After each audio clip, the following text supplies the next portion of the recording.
If you're wondering why I'm laying like this, it's because I'm in a hospital bed and I'm facing death, certain death, quicker than, say, most of you out there, even though Allah subhanahu wa ta'ala knows best.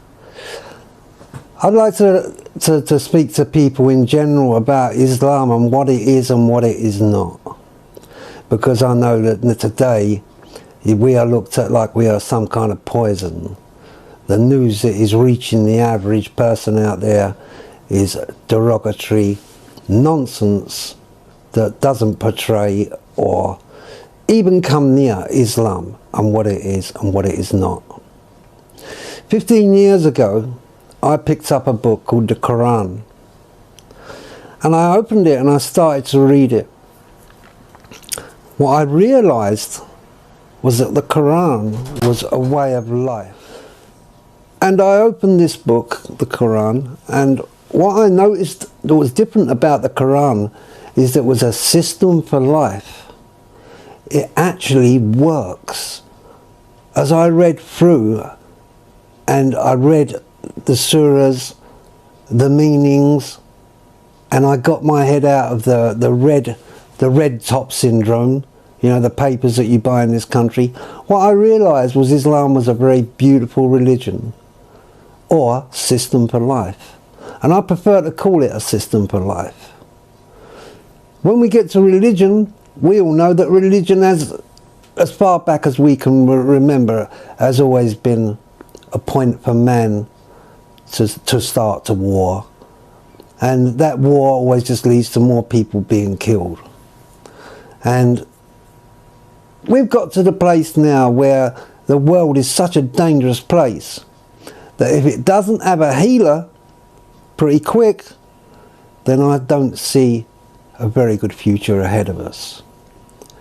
When I picked up the Quran, I noticed in there that it was very straightforward reading. It was very light on the head, and as I adjusted to it, yes, I became Muslim. So I make no mistake about that. I sit here talking to you tonight as a Muslim, and 15 years ago that gift was given to me.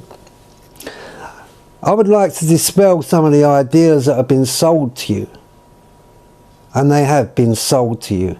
And I also know that people out there may be powerless, maybe these governments that are running us are bigger than us, but you're not powerless. But I also realise a lot of people out there are waking up, and they're realising that Islam coming through the right mouths, through the good people, is a wonderful religion. Full of honour, dignity. One thing that I got from when I became Muslim was my honour, my dignity, my way of life changed. I started to look after myself. Very practical things. And that is how it reads, the Quran, a very practical book. There's no mystery about it. There's no burning bushes, there's nothing like that. We also believe in Jesus. A lot of you people out there don't know that we believe in Jesus as well. We have no argument with other religions. These are religions and arguments are made up by men who should know better. But it's the only way they know how to deal with it. That's what we've had since time begun, and the Western powers put their foot down and got into gear. We've had nothing but problems. So that usually would wake up the normal man and to say, well, this doesn't work. But the trouble is, it does work. Through the sale of arms, through the ownership of one another, through the ownership of cars, through the ownership of other countries. Yes, and I mean other countries, because that's how it's become now. We invade other countries. To get back to the Quran, I know that a lot of people look at the differences before they look at the similarities. They watch the Taliban and the way they dress on television and stamp Islam there.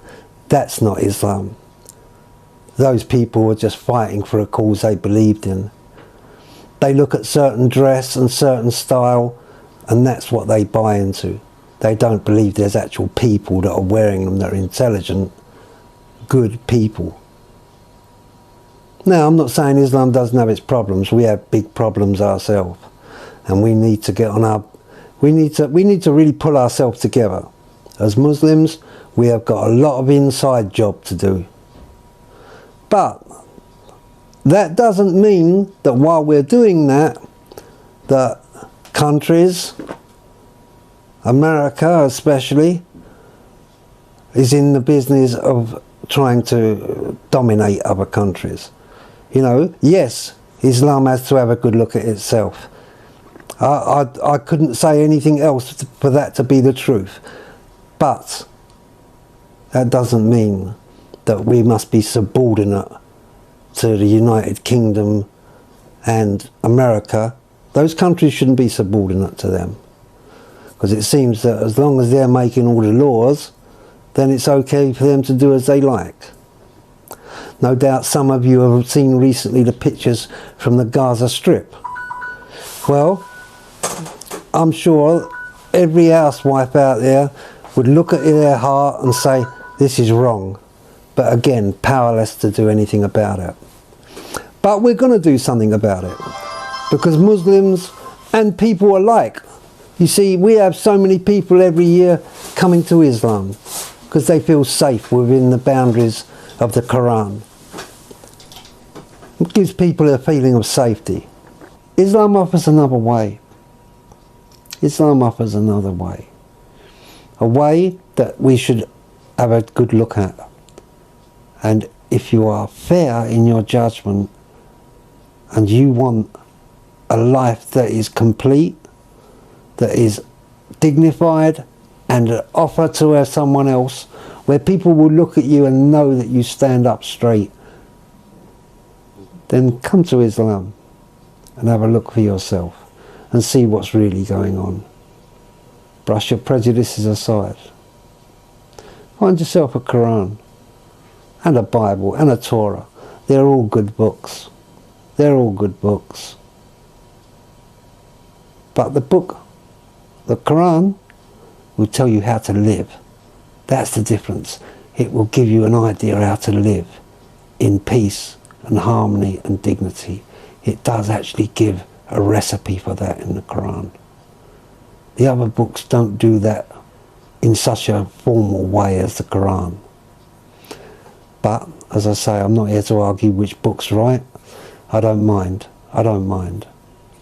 I'm soon to leave this earth, and I would like to leave behind something better. I hope you've enjoyed what I've said. I hope I've not offended anyone. I hope I'm not... I don't want to cause no confusion. There's enough confusion out there already.